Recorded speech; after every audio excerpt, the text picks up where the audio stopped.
শাহবাগে প্রাথমিক শিক্ষকদের কর্মসূচিতে পুলিশের মানহানি, লাঠিচার্জ, সাউন্ড গ্রেনেড নিক্ষেপ, ধাওয়া পাল্টা ধাওয়া, প্রতিবাদে কাল থেকে কর্মবিরতি। জালনোট ঠেকাতে হিলি সীমান্তে বিজিবির সতর্কতা, স্থলবন্দরে যাত্রীদের তল্লাশি, নির্বাচন ঘিরে কুমিল্লা সীমান্তে ঢুকছে বিদেশি অস্ত্রের চালান। পাবনার নগরবাড়ি নৌবন্দর উদ্বোধন, কম খরচে উত্তরাঞ্চলে পৌঁছে যাবে সার, কয়লা, পাথর ও সিমেন্ট। পণ্য খালাসে গতি বাড়বে 10 গুণ, বাড়বে রাজস্ব ও কর্মসংস্থান। এবং গাজীপুরে ভয়াবহ আগুনে পুড়ে ছাই তুলার গুদাম, আগুন ছড়িয়ে পড়ে পাশের দুটি ফোমের গুদামে। ফায়ার সার্ভিসের 7 ইউনিটের চেষ্টায় নিয়ন্ত্রণে।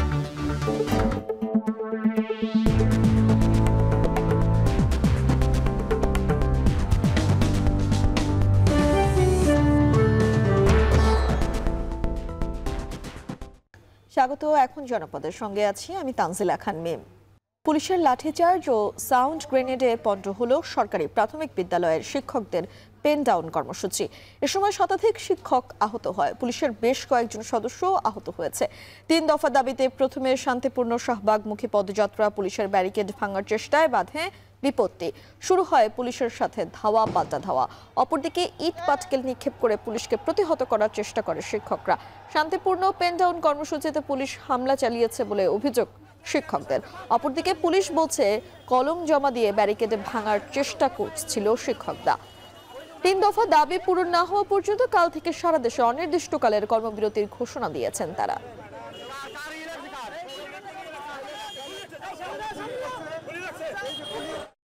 ওনারা কিন্তু সবকিছু সুন্দর করে আমাদের কাছে কলমও দিয়ে দিচ্ছে, যে দিয়ে আমরা শহীদ মিনারে ফিরে যাবো।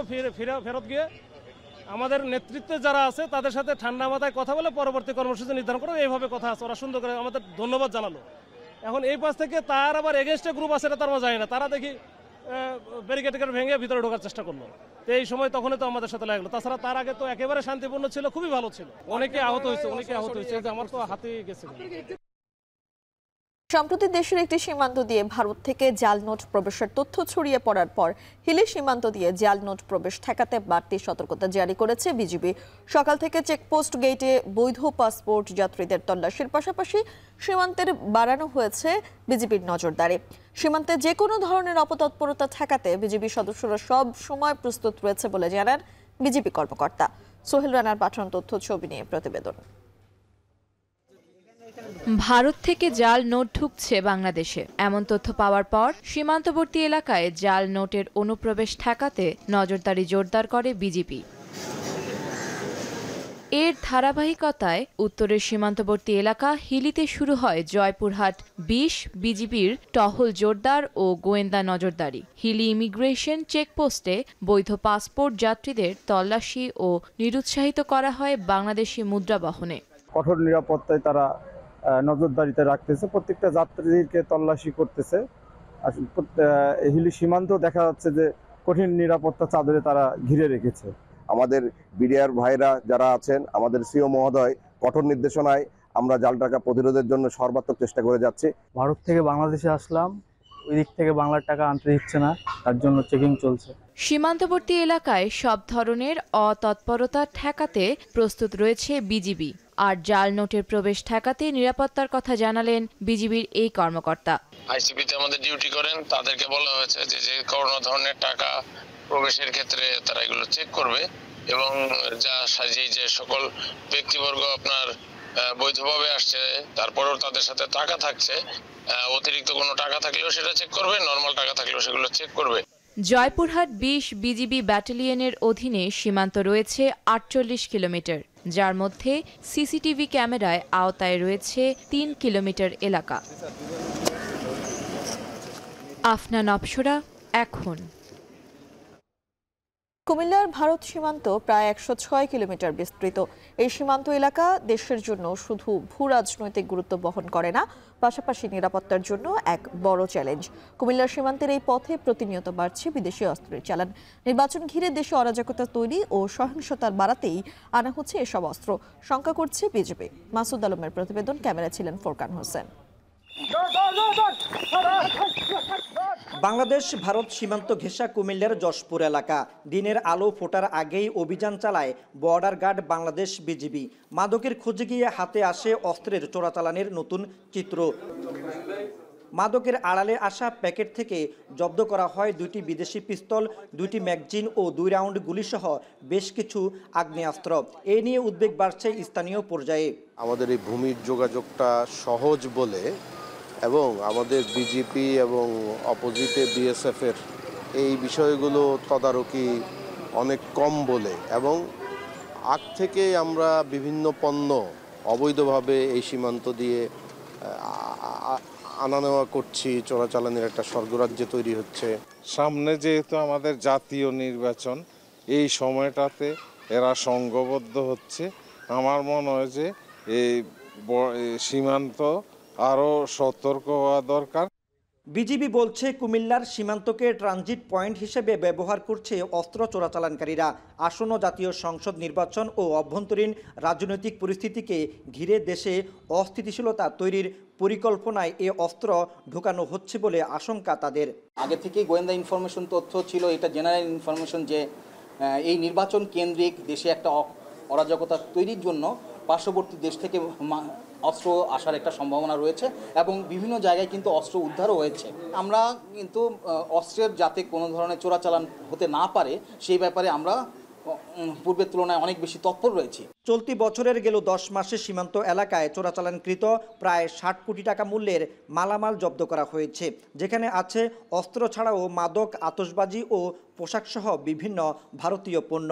আমরা কিন্তু কন্টিনিউয়াস এই যে কোথা থেকে অস্ত্র আসে কিংবা কাদের কাছে এগুলো সরবরাহ যাচ্ছে এবং যারা অস্ত্র পূর্বে থেকে অস্ত্র ব্যবসায়ী, সন্দেহজনক অস্ত্র ব্যবসায়ের সাথে জড়িত রয়েছে তাদের উপর নজরদারি আমরা কন্টিনিউ রেখেছি।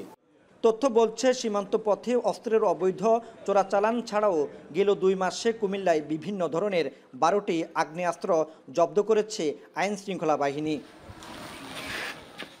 মাসুদ আলম, এখন, কুমিল্লা। গাজীপুরের টঙ্গীতে একটি তুলার গুদামে আগুনে পুড়ে গেছে বিপুল পরিমাণ মালামাল। দুপুর 2টার দিকে প্রায় 2 ঘন্টার চেষ্টায় আগুন নিয়ন্ত্রণে আনে ফায়ার সার্ভিসের 7টি ইউনিট, তবে কেউ দগ্ধ বা হতাহত হয়নি।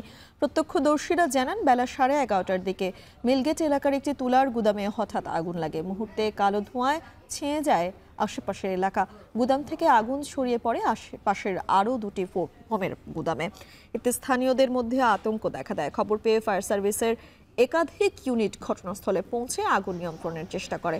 পরে বাড়ানো হয় আরও কয়েকটি ইউনিট। এক পর্যায়ে দুপুর 2টার দিকে 7টি ইউনিটের চেষ্টায় আগুন নিয়ন্ত্রণে আনে ফায়ার সার্ভিস।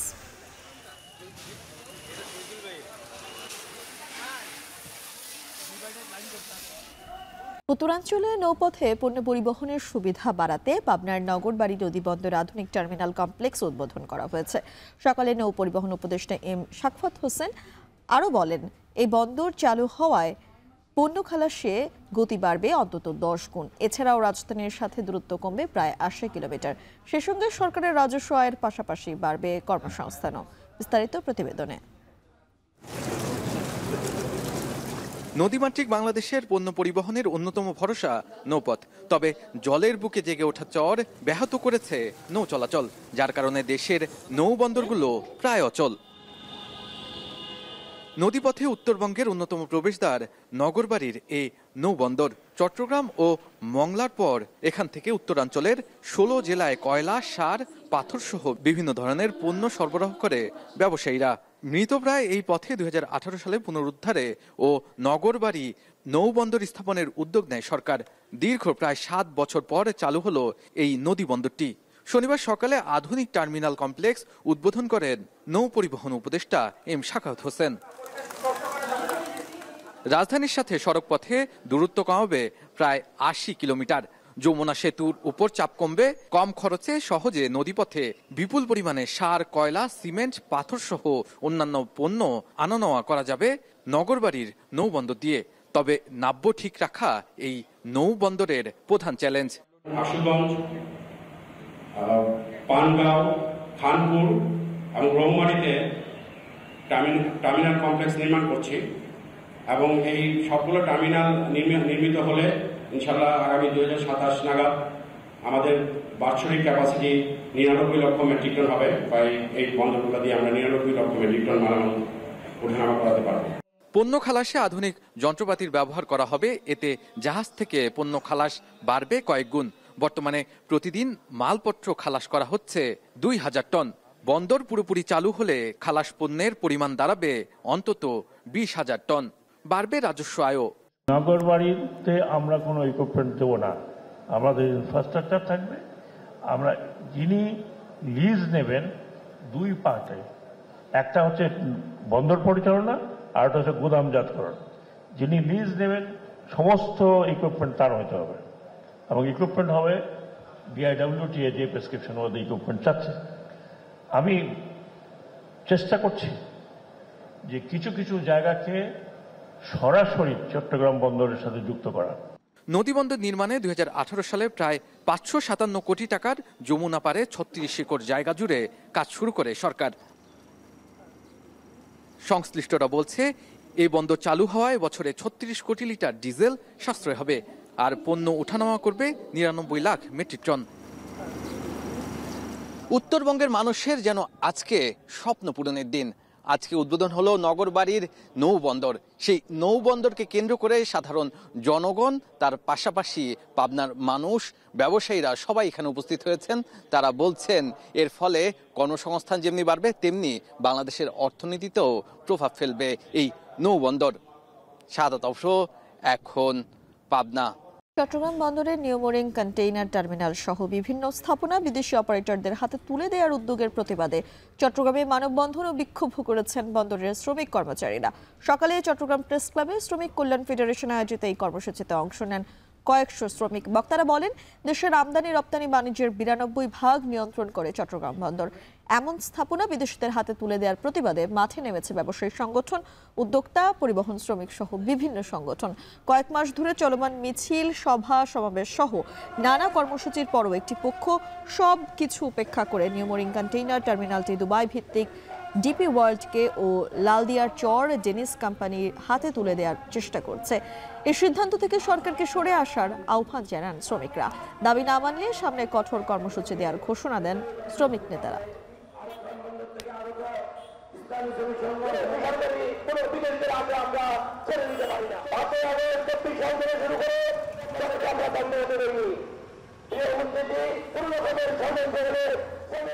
সরকার এই কয়েকদিন পরেই তারা এই টার্মিনালকে ডিসেম্বরের মধ্যেই বিদেশিদের হাতে হস্তান্তর করার জন্য বারবার বলে যাচ্ছে।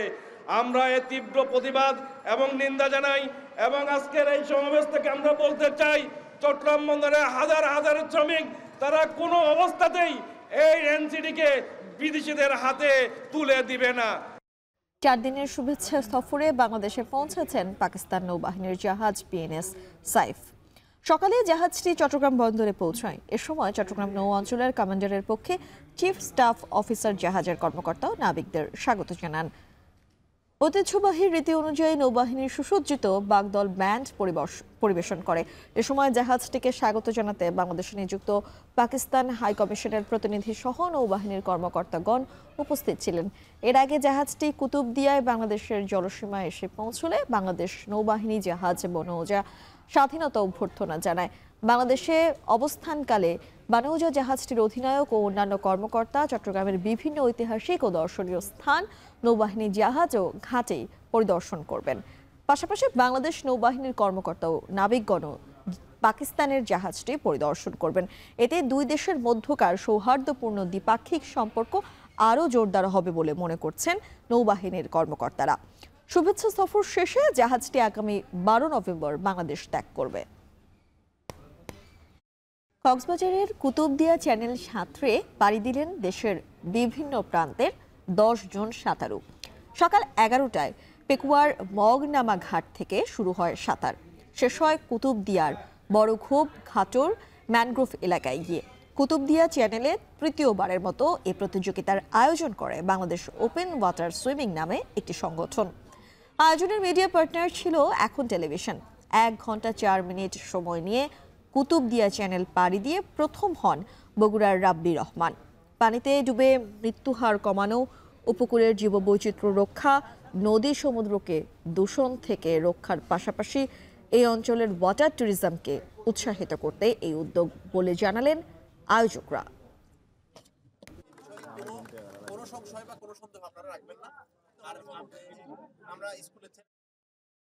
শেষ করছি এখন জনপদে। সঙ্গে থাকার জন্য ধন্যবাদ।